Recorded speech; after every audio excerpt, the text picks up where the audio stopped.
जय श्री राम, राधे राधे। मैं ईशा, पुत्री सुकमा अरोड़ा जी की आप लोग मेरी वीडियो देख रहे हैं। मेरा क्या कसम है ज़िंदगी का सच। आज की वीडियोस मेरी स्पेशल रोमा बेरी जी मेरी सास के लिए, और राहुल बेरी जी, अंजू बेरी जी, जो भी इनके रिश्तेदार हैं, मासियाँ बुआ, मैं सबके लिए एक संदेश पहुंचा रही हूँ। जिसे सुननी है वो इस वीडियो को सुन सकता है, जिसे इंटरेस्ट नहीं है वो आगे प्लीज़ शेयर करे। मैं पहले तो रोमा बेरी जी से पूछूँगी, अपनी सासू माँ से, क्यों भाई मम्मी जी, आप ये बताए ना, आपने मेरे साथ इतनी बदतमीजी करी, ठीक है? आप नहीं मानेंगे कभी भी, क्योंकि आप तो नार्सिसिस्ट लोग हैं ना। नार्सिसिस्ट लोग तो कभी अपनी गलतियां मानते ही नहीं है, अपनी गलती करके भी सॉरी फील होता ही नहीं है। और कहते हैं कि जिसको दूसरों को दुख देने में मज़ा आता है, जिसको दूसरों को दुख देने में मज़ा आता है, तो समझ लेना तुम इंसान नहीं हो, ठीक है? तुम एक इंसान के रूप में एक डेविल एनर्जी हो, राक्षस एनर्जी। मैं आपसे पूछना चाहती हूँ, मैं आपके घर में शादी करके आई, मैं खुद आई? नहीं, आप मेरे घर खुद आई थी। मेरा रिश्ता चारू ने कराया, मैं आपको जानती भी नहीं थी। इतनी चालाकी प्लानिंग प्लॉटिंग हमारे पिताजी ने सिखाई नहीं थी। आप लोग आए, मेरी शादी करने का एक रीज़न था कि मेरी माँ बीमार रहती थी और मुझे लगता था कि चलो एक फैमिली का सपोर्ट मुझे मिलेगा, मेरी माँ को संभालेंगे, मुझे संभालेंगे, एक जेंट्स मुझे मिल जाएगा, मेरा पति। राइट? आप खुद आई थी, मैं नहीं आई थी। और फिर आपने जब शादी करवाई हमारी, उसके बाद आपने मुझे टॉर्चर करना शुरू कर दिया। क्यों? क्या कमी थी बताओ? मैं अच्छा खाना नहीं बनाती थी, या घर के काम नहीं संभालती थी? 12 साल की उम्र में मैं सारा काम करती थी अपने घर का, और शादी मैंने करी है 29-30 में आके। तो मैं इतनी एक्सपीरियंस होल्डर थी। आपको पता था कि ईशा सारे काम सही करती है। कभी आपने अपनी आत्मा से पूछना कि कभी मैंने कोई आपसे बदतमीजी करी हो, आपको गलत बोला हो, आपका कहना नहीं माना हो? सिर्फ यही तो नहीं माना था जो आप मुझे गलत काम करने के लिए बोल रही थी? यही तो नहीं माना? फिर आप ये एक दूसरों को कहती फिरी। जब हमने आपका घर छोड़ा, घर से आपसे हमने 1 रुपया भी नहीं लिया, ठीक है? फिर आपने हमसे दुकान भी ले ली, जो खड़खड़ी में जो आपने गौरव भैया को दे दी। आपने हमें क्या दिया? आप मुझे समाज में आके बता दें कि आपने मुझे क्या दिया। आपकी बड़ी बहू, आपका बड़ा बेटा बोलता है कि जिस मकान में तू रह रही है ये मम्मी ने दिया है, क्योंकि आपने बोला हुआ है कि मैंने ईशा को ये प्लॉट दे दिया था। राइट? और फिर उसके बाद आपने ये भी बोला है कि राहुल बेरी जी जिसमें मकान में रह रहे हैं, जी हाँ सुने, राहुल बेरी जी भी सुने और अंजू बेरी जी भी सुने, जिस मकान में आप रह रही थी ना गंगा बिहार में, तो ये बोलती थी कि मैंने दिया है, ये मैंने दिया है।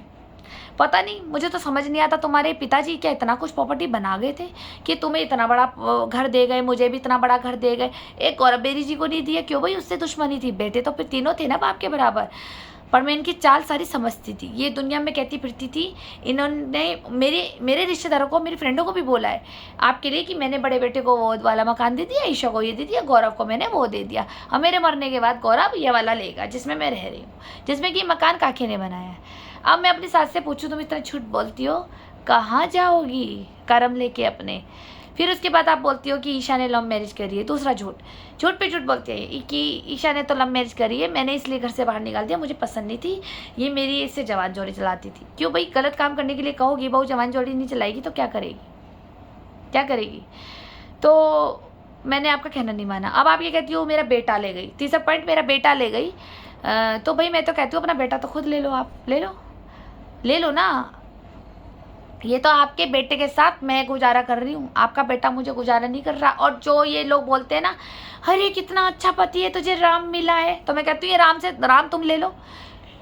हिंदू एक्ट में अब 2 शादी वो हो गई है लीगल, तो आप भी कर लो जरा सचिन बेरी से शादी करके तो देखो, पता चलेगा कि जो झेलती है बस यही तो है कि मेरा पति परमेश्वर है, उसकी सारी गलतियों पर पर्दा डाल करके और मैं मुंह चुप रहती हूँ, ठीक है?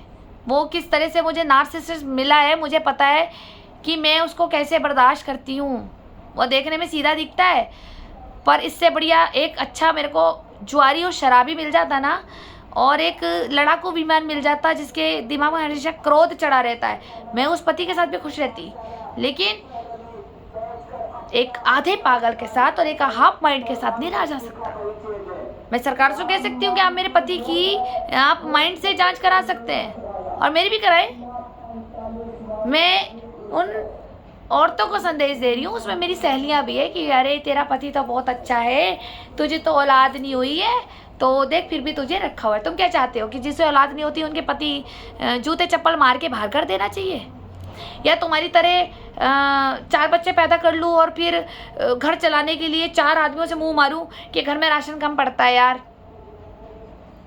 है ना, घर में राशन कम पड़ता है, बच्चों के फैशन कम पड़ते हैं, इसके पापा तो पूरा गुजारा नहीं कर पाते, बच्चे तो हो गए 4, तो बाहर 4 मर्द भी बना लूँ।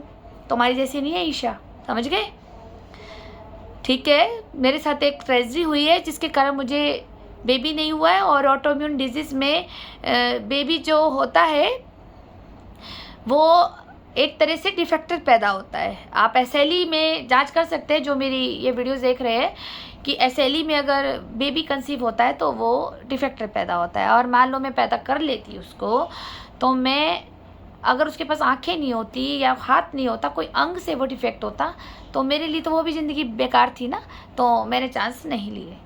जो सासू माँ कहती है मेरा बेटा ले गई है, तो मैं तो कहूँगी कि ले जाओ, जिसको चाहिए, भाई को चाहिए भाई ले जाए, माँ को चाहिए माँ ले जाए। बहुत झेल लिया जी, बहुत बर्दाश्त किया। इसको सासू माँ को यही जलन थी कि भाई जो बेटा शराब पीता था, 24 घंटे गुटखा खाता था, रजनीगंधा, जिसके मुंह से तो निकलता ही नहीं था, ठीक, वो रात को भी उठ करके तकिए के नीचे रखता था। जब मेरी शादी हुई थी तो वो रात को भी उठ के गुटखा खाता था। ऐसे पति से इसने तो मेरी शादी कराई, ठीक, रूमा बेरी जी ने। नशे भी ये करते थे, शराब भी लेना, सिगरेट भी लेना, चिकन भी खाना, अंडा भी खाना। इनके लिए कोई एकादशी, अमावस्या, पूर्णिमा, कोई मंडे संडे नहीं होते थे, सिर्फ मंगलवार होता था, ठीक है। तो मेरे पल्ले ये मिला, मैंने स्वीकार लिया इसे अपनी किस्मत समझ के, और आपने एक टैग लगा दिया कि लव मैरिज करके आइए, भाग के आइए। मेरे को तो मजबूरी में हाँ करनी पड़ी, तो मैंने शादी के लिए हाँ कर दी। मुझे तो ये लड़की पसंद नहीं थी, मुझे तो शुरू से पसंद नहीं थी। पता है पसंद क्यों नहीं थी? अब आप लोगों के बीच में एक राज खुलता है। इसने शादी इसलिए कर दी थी कि करोड़ों की संपत्ति आएगी मोती बाजार की, माँ थोड़ी सी डिस्टर्ब है, जल्दी मर जाएगी, मार देंगे हम अपने जादू टोने तांत्रिकों से प्रयोग करा के। जी हाँ, ये इतने एक से एक मौलवियों के पास जाते हैं, कामाख्या, मुजफ्फरनगर, मेरठ, इनके सारे मौलवी पकड़े हैं मैंने। तो इस तरह से इन्होंने सोचा माँ को मार देंगे, दोनों बहनें बहुत सुंदर हैं, दे व्यापार में काम आएगी, कमा के देंगी। बस एक गलती कर लें बस हमारे आगे, कि एक बार ये किसी लड़के के साथ मेरी कहना मान के मेरे साथ ये काम कर ले, फिर तो पूरी ज़िंदगी इसको टॉर्चर करूँगी, इसकी वीडियो दिखाऊंगी, समाज को दिखाऊंगी, डिफेम करूँगी। देखो मेरी बहू धंधा करती थी, मैं घर पे नहीं थी, ये धंधा करती थी, मैंने इसलिए इसको घर से बाहर निकाला। अर्सोनिशा, अगर तेरे को अपनी लाज रखनी है तो मैं तेरे को डिफेम नहीं करूँगी, मैं तेरी वीडियो किसी को नहीं दिखाऊंगी, पता भी नहीं लगने का काके को भी कि तू धंधा करती है। अच्छा, काका भी चुप रहता था, काका भी चुप रहता था। ये समझ नहीं आया कि काका इनके साथ इन्वॉल्वमेंट था या नहीं, ये तो पुलिस जांच करे। कि काका चुप रहता था, बोलता कोई नहीं था, नहीं तो जिसकी माँ इतना कुछ बोल रही हो तो लड़के तो खूंखार हो जाए, तो ये कुछ नहीं बोलता था, ये चुप रहता था। मैंने अपनी लड़ाई अपनी अकेले लड़ी है, अकेले, ठीक। तो इनका ये प्लान मेरी सासू जी का रहा कि जब एक बार बहू फंस जाएगी तो मैं इसकी पिता की संपत्ति भी नाम लिखवा लूँगी, बहन को भी धंधे वाली बना दूँगी और ईशा को भी बना दूँगी। फिर ईशा जब धंधे वाली बन जाएगी तो खूब पैसा कमा के देगी दोनों बहनें, और अगर ये धंधे वाली बन गई और काके को पता लग गया तो इसे छोड़ देगा। जब ये छोड़ देगा तो अच्छी बात है, फिर ये अकेली धंधा करेगी, फिर मैं भी तब भी इसके साथ जुड़ी रहूँगी। एक सड़क फिल्म की मुजरा बाई कोठे वाली से, देह व्यापारी लड़कियों से तो जुड़ी ही रहती है ना, तो वो मेरा कॉन्टेक्ट इसका कभी फिर ख़त्म नहीं होता, जो मैंने अपना ख़त्म कर दिया था शादी के 1 साल बाद। तो इसने ये खेल खेला हम दोनों बहनों के साथ, पर मेरी बच्ची पता नहीं कहाँ है, इसने किडनैप कर रखी है जी। रूमा बेरी मुझसे मिलने नहीं देती, रूमा बेरी है, राहुल बेरी, अंजू बेरी, ये मिलने नहीं देते। अब ये पेश कर देंगे हमारे पास नहीं है, जबकि ये कहीं ना कहीं जगह बदलते हैं मेरी बहन की, और उसको भी एक धमकी दे रखी है, उसके हाथों से इन्होंने कुछ ऐसे कारनामे करवा दिए कि अगर तू मुंह खोलेगी हमारे खिलाफ तो हम तेरे को जेल में डाल देंगे। ये भी इनकी साजिश है इन लोगों की, क्योंकि मैं तो रही हूँ ना, वो बच्ची को ही रही है इनके साथ, मैं तो 1 साल रही हूँ अपनी सास के साथ। तो मैं साहस अपनी रुमा बेरी से कहना चाहती हूँ कि मैं आपके इस कामों में हाँ नहीं करी, और करोड़ों की संपत्ति तुम्हारे हाथ लगनी थी, और खूबसूरत बहू से भी और खूबसूरत बहू की बहन से भी धंधा अच्छा कराना था। आपके 20-20 हज़ार रुपये नाइट आप लेते हैं, ठीक है, ये देह व्यापारी के लोग। तो आपने मुझे डिफेम करना शुरू कर दिया, मैं आपसे अलग हो गई, मुझसे तो पटरी खाई नहीं गई, मैं रो रो झेल नहीं सकती थी आपको। फिर मैंने सोचा मैं अपने तलाक दे दूँ, तो लेकिन मेरी मम्मी मुझे आने नहीं देती थी और मेरी बहन भी नहीं आने देती थी उस वक्त। तो मैं कहाँ जाती, मेरे पास तो एक पिता का मकान था ना, मैं घर जा सकती थी। पति मेरे पास पक्ष में नहीं बोल रहा है, वो चुप खड़ा ड्रामे देख रहा है। भाभी आ रही है तो वो गालियाँ दे रही है कि तू तो नींबू घेर की रंडी है, तू तो यह है, तुझे तो हम रंडी बना के छोड़ेंगे। माँ भी यही बोलती थी, बड़ा जेठ भी इन्हीं कामों में निकले। उस वक्त तो नहीं पता था, लेकिन अब पता चला है कि ये देह व्यापारी थे पूरे लोग के लोग। तो मुझे समझ नहीं आया, आखिर सिर्फ एक प्रॉपर्टी को हड़पने के लिए और मुझसे ईर्ष्या करने के चक्कर में इन्होंने हम दोनों बहनों की लाइफ खराब कर दी। अब ये कहते हैं हमारा लड़का लेंगे, मैं तो खुशी से दूंगी, ले लो। सास को ये भी प्रॉब्लम है, देखो कि अभी शादी के बाद जब हम अलग हुए, हम धीरे धीरे जब अलग हुए, तो पति को रोज़ मैंने, ये भी एक मेरी मेहनत थी, कोई कम मेहनत नहीं होती किसी पति को सही रास्ते पे लाना। एक छोटे से पौधे को एक रूमा बेरी जी ने बड़ा किया, वो पौधा ही टेढ़ा चला, वो टेढ़ा ही चला, वो इतना टेढ़ा चल गया, वो टेढ़ा ही पेड़ बन गया। उस पेड़ को मैंने थोड़ा सा किसी भी तरीके से सीधा करा। अब सीधा करने का मतलब ये तो नहीं होता कि बहुत चालाक थी या बहुत तेज़ थी या कुछ मैंने खिला पिला दिया। ऐसे गंदे काम तो मैं कभी ना करूं, भगवान मुझे तो कीड़े पड़ जाए अगर मैं किसी के ऊपर ऐसे करूं, मैं तो ये बोलती हूं। तो इन्होंने, अब बेटा क्या हुआ, जब बेटे को सब चीज़ मैंने सिखाई, सच दिखाया ज़िंदगी का, तो धीरे धीरे इन्होंने मेरे पापा की कृपा से, जो मेरे पापा कभी नशा नहीं करते थे, उन्हीं का ही आशीर्वाद मुझे लगा कि ये कोई नशा, इन्होंने नशा छोड़ दिया। धीरे धीरे सिगरेट छोड़ी, गुटखा छोड़ा, फिर नॉनवेज छोड़ा। ठीक है, अब मैंने इनको इतना, पूरा तो नहीं, 100 में से 10% तो सिंसियर बनाया। देखो डीएनए तो कभी किसी का नहीं बदल सकता, खून तो रूमा बेरी जी और विनोद बेरी जी का है ना अंदर, और भाई से भी लिंक जुड़ा हुआ है भैया राहुल बेरी जी से। खून नहीं बदल सकता, बाहर से पॉलिश कर सकते हैं, जैसे हम पार्लर में जाके फेशियल कराते हैं ऐसी पॉलिश कर सकते हैं। वो मैंने पॉलिश करी, बहुत मेहनत करी मैंने इसकी पॉलिश की, कि इनको मैंने नशे से छुड़ाया, और सिगरेट, शराब, गुटखा, चिकन, मैंने इनको शास्त्र सुनाए कि भाई मांस खाने से क्या होता है, एक गरुड़ पुराण में क्या क्या लिखा हुआ है, कैसे कैसे हमें सजाएं मिलती है, और कैसे कैसे हमारे को नरक भोगना होता है, कितनी पीड़ा होती है। तो इन सब को जब मैंने जिद करा के, चाहे मैंने कसमें खिलाई, कुछ भी कराई, इसका मतलब ये नहीं होता कि पति आपको प्यार करता है, इसका मतलब ये नहीं होता कि पति आपको प्यार करता है। ठीक है, ठीक है, उसकी ज़िंदगी सवारी है, वो गलत नशों में था तो दिक्कत थी। उस वक्त हम दोनों का प्रेगनेंसी का ट्रीटमेंट चल रहा था, तो हमारे दोनों के मेल फीमेल के टेस्ट होते थे, उसमें इनके आते थे स्पर्म में कि भैया नशा करता है लड़का। तो उस वक्त हमने नशे भी छोड़े, नशे भी छुड़वाए। भैया संतान किसे नहीं चाहिए होती है। उस वक्त मुझे ये बीमारी एसएलई नहीं थी। एसएलई तो मुझे तब आई जब इन पड़ोसियों ने डॉग्स बुकवाए और क्रॉनिक इंसोमिनिया हुआ, उसके कारण मेरे ऑर्गन्स डिसऑर्डर हो गए, और उसके बाद मुझे जानलेवा बीमारी एसएलई हो गया।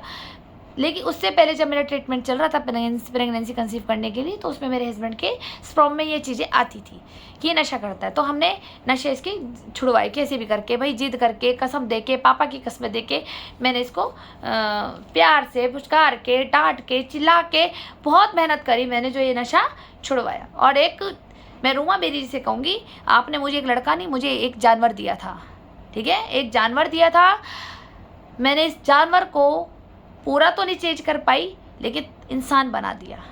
ठीक है, मैंने इंसान बनाया है, और आप ये कि चिढ़ती हैं कि बेटा सुधर गया, तो इनके अंदर एक फ्रस्ट्रेशन पैदा हो गई कि अरे ये तो बहू अलग ले गई और इसकी तो वाह हो रही है काके की, ये तो नशा नहीं करता, ये तो मांस नहीं खाता, इसे तो तमीज़ आ गई कपड़े पहनने की, अच्छे अच्छे कपड़े पहनने लग गया, बोलने की तमीज़ आ गई, चौराहे पे नहीं खड़ा होता, किसी को गाली नहीं देता, तमीज़ आ गई। ठीक है, ये है मेरी संगत और ये है हमारे पिताजी के संस्कार। जब मैं तेरे लड़के को सुधार सकती हूँ संस्कारों में, तो क्या मैं अपनी बहन को बिगड़ने देती? ना, मेरी बहन के पीछे तुम लोग लगे, हिमानी को। ठीक है, हमारा डीएनए इतना गंदा नहीं था जैसे तूने उसके ऊपर मेरी, फिर इनने मेरी सास ने बदला लिया कि मेरा लड़का लेगी ना, और इसने इसे अच्छा बनाया। इनने संकल्प लिया था मेरे सामने कि मैं तेरी लड़की को बर्बाद कर दूंगी, तेरी लड़की को मैं धंधे वाली बना दूंगी। जी हाँ, इसीलिए इसने खेल खेला रूमा बेरी जी ने और मेरे जेठ जी ने भी। एक जेठ जी ने कहा अरे लगे हाथ तो मैं भी हाथ गंगा नहा लूँ, प्रॉपर्टी मेरे भी हाथ लग जाएगी, वो बड़ी सी बड़ी वहाँ पे तो होटल बनाया जाएगा और भूमाफियों के साथ, क्योंकि वो अपना नाम नहीं लेंगे, वो कहेंगे ये, क्योंकि बदमाशी करने के लिए गैंग चाहिए होती है। अकेला बदमाश बनना आसान नहीं होता, बदमाशी करने के लिए तलवे चाटने होते हैं और ग्रुप ऑफ गैंग बनानी पड़ती है। तो इन्होंने अपनी ग्रुप ऑफ गैंग बना ली, एक से एक धुरंधर अपने गैंग में इन्वॉल्व कर लिए कि लड़ तो किससे लड़ेगी। मेरे पिता की संपत्ति हड़पने के लिए इन रूमा बेरी और राहुल बेरी जी और अंजू बेरी जी ने पूरा प्लान किया। और एक दो बेरी और भी हैं, मैं सीक्रेट रख रही हूँ उनके नाम, जब कभी जांच होएगी तो हम नाम जरूर देंगे पुलिस भाइयों को। और जो मेरी बहन को इसने जो संकल्प लिया था कि तूने मेरे बेटे को सुधारा है ना, तो मैं तेरी बेटी बिगाड़ूंगी। पर मुझे मजाक लगता था, मैंने कहा नहीं, ये ऐसी महिला नहीं है, क्योंकि चलो भैया कितनी भी ख़राब हो लेकिन इसकी बेटी नहीं है, तो हो सकता है मेरी बहन से प्यार करती हो, लेकिन इसने मेरी बहन को क्या बनाया है आप लोगों के सामने, अब वो पेश है। ठीक, तो जिसके पास जो है वो वही करता है, वही देता है ना। मेरे पास अपने पापा के संस्कार थे, हर चीज़ में पूजा पाठ, पुराण पढ़ना, पुराणों को पढ़ करके उसको फॉलो करना, जो उसमें लिखा है उसको फॉलो करना, खाली वो पढ़ना किताबी नहीं था, उसको फॉलो करना, उनके नियमों कायदों को मानना, पितरों का करना, भगवान का मानना, एक सच्चाई का साथ देना, ईमानदार बने रहना और गलत आचरण नहीं करना, ये सब था। ठीक है, मैं ये नहीं कहूँगी कि भाई किसी से चक्कर चलाना गलत है, नहीं होता है, कई हस्बैंड वाइफों में आपस में नहीं बनती तो वो एक्स्ट्रा मेडिकल अफेयर चला लेते हैं। और मेरे सामने ये एम्स में आए हैं काफ़ी ऐसे कपल, लेकिन क्या करे, जब पति प्यार नहीं करेगा, पत्नी प्यार नहीं करेगी तो वो कहीं ना कहीं तो जाएगा। लेकिन एक महिला के पास, चलो एक भी अगर उससे भी नहीं पटरी खाई तो दूसरी महिला के पास चला जाएगा, उसके बाद तो वो एंड हो जाता है कि फिर तो वो छक लेता है कि किसी पे भरोसा नहीं है। लेकिन जो अन्य शौकीन मजाज के होते हैं वो तो फिर गंगूबाई और हीरा मंडी वाली फिल्में हैं, फिर तो सड़क फिल्म की महारानी और हीरा मंडी, ये तो फिर वही खुल गया। और वैसे भी हमारे राहुल बेरी जी तो दिल्ली के क्या बोलते हैं वो जो बाज़ार होता है, गंदा बाज़ार होता है, जीपी रोड से वाकिफ़ हैं। बचपन उनका वहाँ से काफ़ी अच्छी जवानी काटी है, वहाँ से लिंक है इनके जीपी रोड से ही लेन देन है सारा लड़कियों का इनका। तो पता नहीं मेरी बहन को भी कहीं जीपी रोड तो नहीं छोड़ा है। तो मैं ये सरकार से कहना चाहती हूँ, हिमानी अरोड़ा को ढूंढे कि आखिर है क्या मामला। वो सच नहीं बोलेगी, वो लड़की डरी हुई है। जीपी रोड तक ये लड़कियों को छुड़वा देते हैं और यहाँ तक कि दुबई शेख के पास भी ये सेल होती है लड़कियां, इनकी ग्रुप ऑफ गैंग है इनका। ठीक, अच्छी आमदनी आती है लड़की बेचने में इनकी। मेरी सास भी इन्वॉल्वमेंट है उसमें, मेरे जेठ भी हैं और अन्य भूमाफिया भी हैं जी। आपको क्या पता, ये सरकार तो अपना चादर ओढ़ के सो रही है, उनको अपने से मतलब है। समाज में चाहे कुछ हो जाए, लड़ाइयाँ हो जाए, युद्ध शुरू हो जाए है ना, तो यहाँ एक दूसरे के गर्दन ही कटेगी। फिर एक दिन क्या होगा, हर एक बंदे की, हर एक बेटी के साथ गलत होगा, उनके माता पिता को चुप बैठेंगे। कोर्ट है तो वो न्याय नहीं देता, पुलिस डिपार्टमेंट है तो वो न्याय नहीं देता।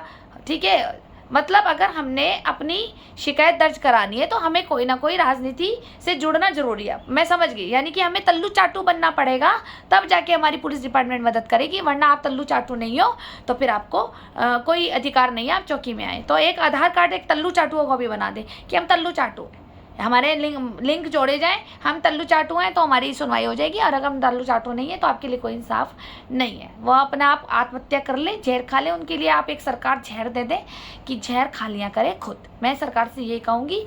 और थैंक यू रूमा बेरी जी, आपने मेरी को इतना परेशान किया, इससे मुझे तुमने स्ट्रगल सिखाया कि क्या होता है स्ट्रगल। ठीक है, और अगर आपको एक्सचेंज करना है ना, अपना बेटा लेना है वापस, तो आप ले सकती हैं और मेरी बहन मुझे दे सकती है। धन्यवाद। नार्सिसिस्ट लोगों को धन्यवाद।